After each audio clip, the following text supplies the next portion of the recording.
Miegas tai ne tik poilsis, tai fundamentali mūsų fizinės ir emocinės sveikatos dalis.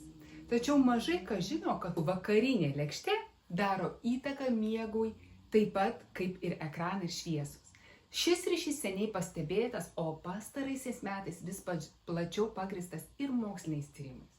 Taigi, kokius produktus verta rinktis vakarieniai, kad miegas būtų ramesnis?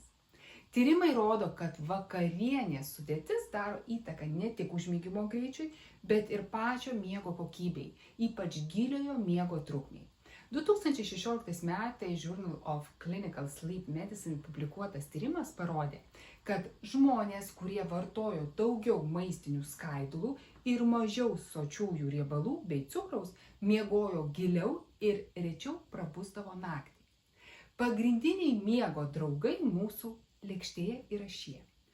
Sudėtingi angliavandeniai. Tokie kaip saldžiosios bulvės, pilno grūdo ryžiai, avižos, grikiai, jie padeda stabilizuoti cukraus lygį kraujyje ir skatina serotonino gamybą. Serotoninas vėliau virsta melatoninu, pagrindiniu miego hormonu. Triptofano turintis maistas – kalakutiena, natūralus jogurtas, kiaušiniai, varškė. Triptofanas tai amino rūgštis, kurią organizmas naudoja melatonino gamybai. Magnio šaltiniai – migdolai, moliūgų sėklos, špinatai, brokoliai.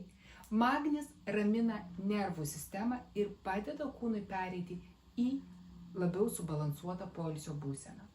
Šilta vakarienė tiek fiziškai, šilumos prasme, tiek emociškai ramus laikas, neskubėjimas. Šilti nesudėtingi patiekalai signalizuoja kūnui, kad diena baigėsi ir galima pereiti į ramesnį režimą. Vakarienė neturėtų būti sunki, bet ji turi būti. Praleidžiant vakarienę dažnai atsiranda vakarinis alkio jausmas, kuris trukdo užmigimą arba sukelia naktinį norą valgyti. Rinkdamėsi, ką dedate į burną vakare, jūs renkatės, kaip pabusite ryte išsekę ar atsigavę.